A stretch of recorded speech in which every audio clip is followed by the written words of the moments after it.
Welcome to my channel Dhana's recipe book. இன்றைக்கி நம்ம ரொம்பவே சூப்பரான வெஜ் மோமோஸ் எப்படி வீட்டிலே செய்யலாம் அப்படிங்கிறத பார்க்க போகிறோம். வீடியோக்குள்ளே போகிறதுக்கு முன்னாடி நம்ம சேனலை இப்போ தான் நீங்கள் ஃபர்ஸ்ட் டைம் பார்க்குறீங்க அப்படின்னா சேனலை லைக் பண்ணுங்கள், ஷேர் பண்ணுங்கள், சப்ஸ்கிரைப் பண்ணுங்கள். மறக்காமல் பக்கத்தில் இருக்க பெல் ஐக்கானை கிளிக் பண்ணிவிட்டு ஆளுங்கிற ஆப்ஷனை எனேபிள் பண்ணிக்கோங்க. வாங்க வீடியோக்குள்ளே போகலாம்.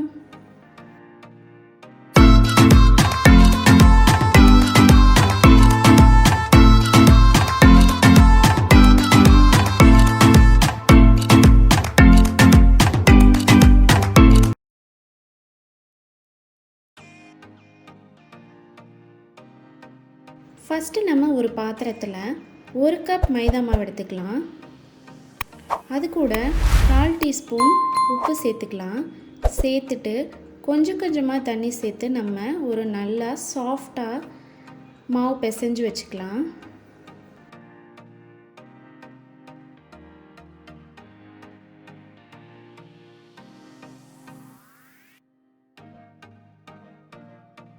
இந்த அளவுக்கு சாஃப்டாக நம்ம பிசைஞ்சு வச்சுக்கலாம்.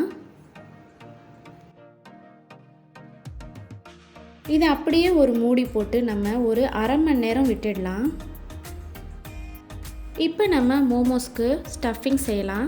அதுக்காக ஒரு பேனில் 1 டேபிள் ஸ்பூன் அளவு எண்ணெய் ஊற்றிக்கலாம். எண்ணெய் நல்லா காஞ்சதும் அதில் 1 டீஸ்பூன் அளவு இஞ்சியை நல்லா பொடியாக நறுக்கி வச்சுருக்கிறேன், அதை சேர்த்துக்கலாம். அதே மாதிரி 1/2 டீஸ்பூன் அளவு பூண்டையும் பொடியாக நறுக்கி வச்சுருக்கிறேன், அதையும் சேர்த்துக்கலாம். சேர்த்துட்டு நல்லா வதக்கிக்கலாம். இப்போ நம்ம ஒரு வெங்காயத்தை நல்லா பொடியாக நறுக்கி வச்சுருக்கிறேன், அதை சேர்த்துக்கலாம். சேர்த்துட்டு நல்லா பொன்னிறமாகிற வரைக்கும் நல்லா வதக்கிக்கலாம். வெங்காயம் நல்லா வதங்கிடுச்சு. இப்போ நம்ம 1 கப் பொடியாக நறுக்குன காளானை சேர்த்துக்கலாம். சேர்த்துட்டு நல்லா வதக்கிக்கலாம்.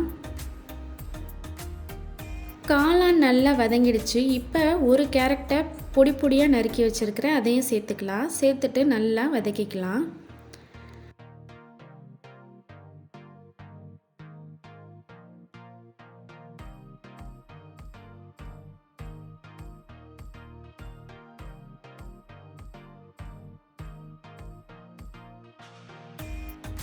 ஒரு டீஸ்பூன் மிளகாய் தூளை சேர்த்துட்டு நல்லா வதக்கிக்கலாம்.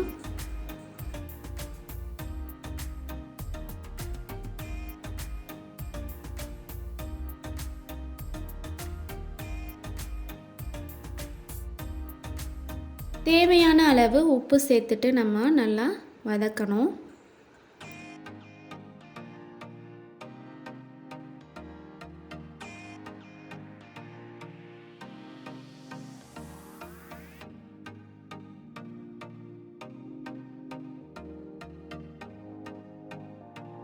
இப்போ ஒரு ஃப்ளேவருக்காக 2 டீஸ்பூன் நல்லெண்ணெயை சேர்த்துக்கலாம். சேர்த்துட்டு நல்லா மிக்ஸ் பண்ணிக்கலாம்.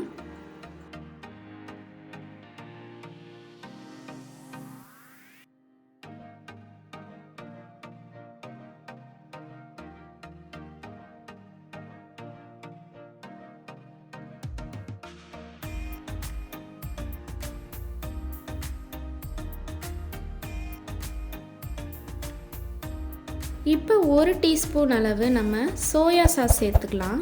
சேர்த்துட்டு நல்லா மிக்ஸ் பண்ணிக்கலாம்.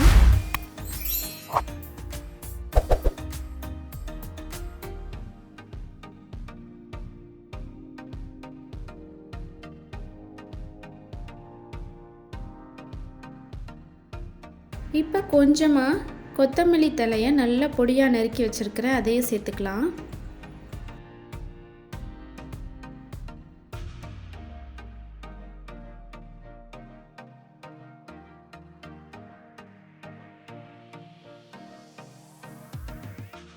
ஒரு அரை டீஸ்பூன் மிளகுத்தூளை சேர்த்துட்டு நம்ம நல்லா மிக்ஸ் பண்ணிக்கலாம். அவ்வளோதாங்க, ஸ்டஃபிங் ரெடி ஆகிடுச்சு. இப்போ நம்ம ஸ்டவ் ஆஃப் பண்ணிவிட்டு இதை ஒரு ஓரமாக வச்சிடலாம்.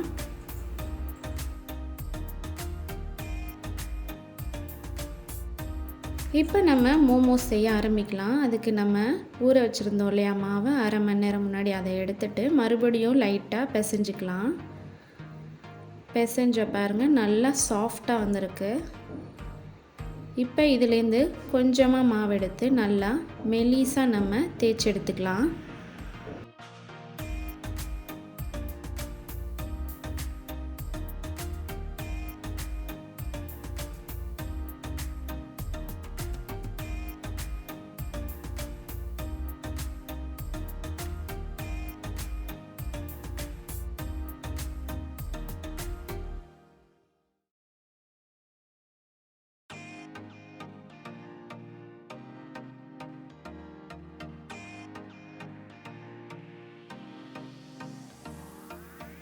நமக்கு இப்போ பர்ஃபெக்டாக ரவுண்ட் ஷேப் வேணும். அதுக்காக நம்ம ஏதாவது ஒரு பவுல் இல்லை மூடி வச்சு நம்ம ரவுண்ட் ஷேப்பை இந்த மாதிரி வச்சு அழுத்தி எடுத்துக்கலாம்.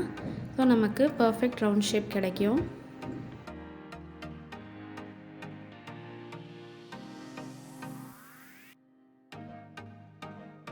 இப்போ இதுக்கு நடுவில் நம்ம ஸ்டஃபிங் ஒரு டீஸ்பூன் வச்சுட்டு நம்ம ஷேப் பண்ண வேண்டியதுதான். ஷேப் பண்ணுறதுக்கு ஒரு எண்டில் இந்த மாதிரி ப்ளீட் மாதிரி நம்ம பிடிச்சிட்டே போகணும். ஒரு ஹாஃப் வரைக்கும் நம்ம பிடிச்சிட்டு மிச்சத்தை அப்படியே நம்ம ஒட்டிட்டோன்னா இந்த மாதிரி ஒரு அழகான ஷேப் நமக்கு கிடைக்கும். நம்ம இன்றைக்கி 2 ஷேப் செய்ய போகிறோம். இது ஒரு ஷேப், இன்னொரு ஷேப் பார்த்திங்கன்னா அதே மாதிரி நம்ம ரவுண்டாக இந்த மாதிரி ஷேப் பண்ணிவிட்டு ஸ்டஃபிங்கை நம்ம நடுவில் வைக்கலாம். நடுவில் வச்சுட்டு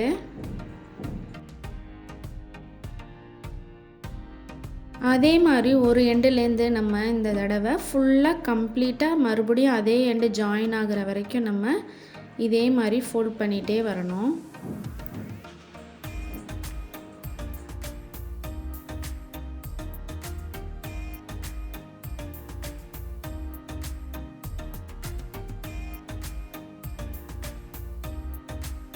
ஃபுல்லாக ஃபோல்ட் பண்ணியாச்சு. இப்போ லைட்டாக இந்த மாதிரி ஒரு ட்விஸ்ட் பண்ணோன்னா நமக்கு அழகான மோமோஸ் இன்னொரு ஷேப்பும் கிடச்சாச்சு. ஸோ இதே மாதிரி நம்ம எல்லா மோமோஸையும் நம்ம 2 ஷேப்லேயும் செஞ்சு எடுத்துக்கலாம்.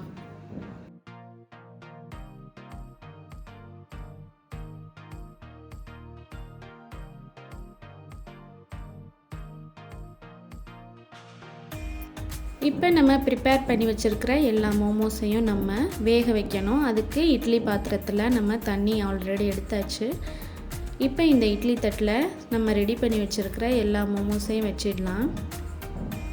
வச்சுட்டு ஒரு 10 நிமிஷம் நல்லா இதை வேக வைக்கலாம்.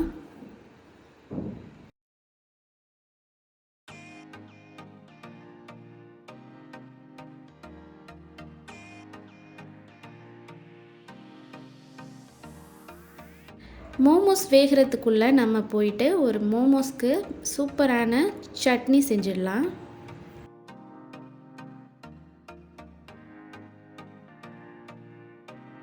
அதுக்கு நம்ம ஃபஸ்ட்டு ஒரு 4 காஞ்ச மிளகாயை தண்ணியில் போட்டு நல்லா வேக வச்சு எடுத்துக்கலாம்.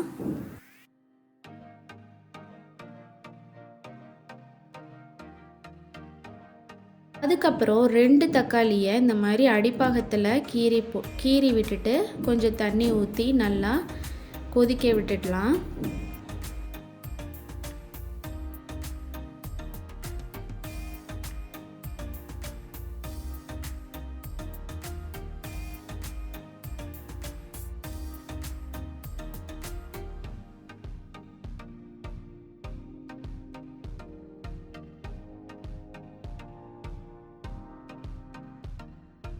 தக்காளி நல்லா வெந்து இந்த மாதிரி தோல்லாம் உறிஞ்சிருக்கணும். இந்த சமயத்தில் நம்ம அடுப்பை ஆஃப் பண்ணிவிட்டு 2 தக்காளியும் வெளியில் எடுத்து தோலை உரித்து வச்சுக்கலாம். இப்போ ஒரு பேன் எடுத்து அதில் 1 டீஸ்பூன் எண்ணெய் ஊற்றிக்கலாம். அதில் நம்ம தோல் உரித்து வச்ச 2 தக்காளியும் சேர்த்து நல்லா மசிச்சு நாம் இந்த கரண்டியாலேயே நல்லா மசித்து எண்ணெயில் நல்லா வதக்கிக்கலாம்.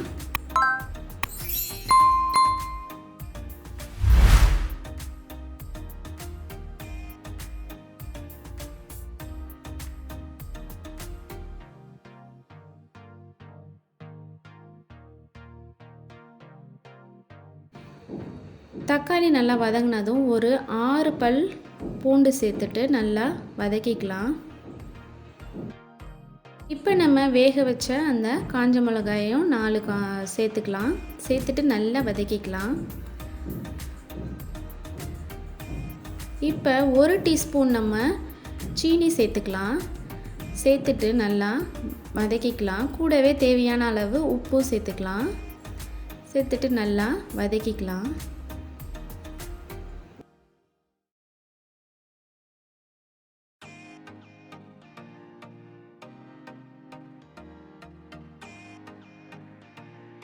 அவ்வளோதாங்க, சட்னிக்கு நல்லா வதக்கியாச்சு. இப்போ இது நல்லா ஆறுனதுக்கப்புறம் இந்த மாதிரி ஜாரில் எடுத்துட்டு நம்ம நல்லா இந்த மாதிரி ஃபைன் பேஸ்ட்டாக அரைச்சி எடுத்துகிட்டு வந்துடலாம்.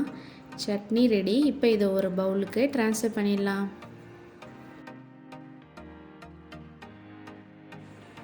பவுலில் மாற்றியாச்சு.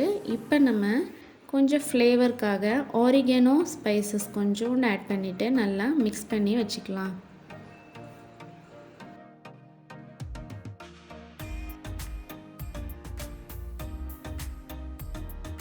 மோமோஸ் நல்லா வெந்துடுச்சு. இப்போ நம்ம சூடாக எடுத்து அப்படியே சர்வ் பண்ணிடலாம் இந்த சூப்பரான சட்னியோட.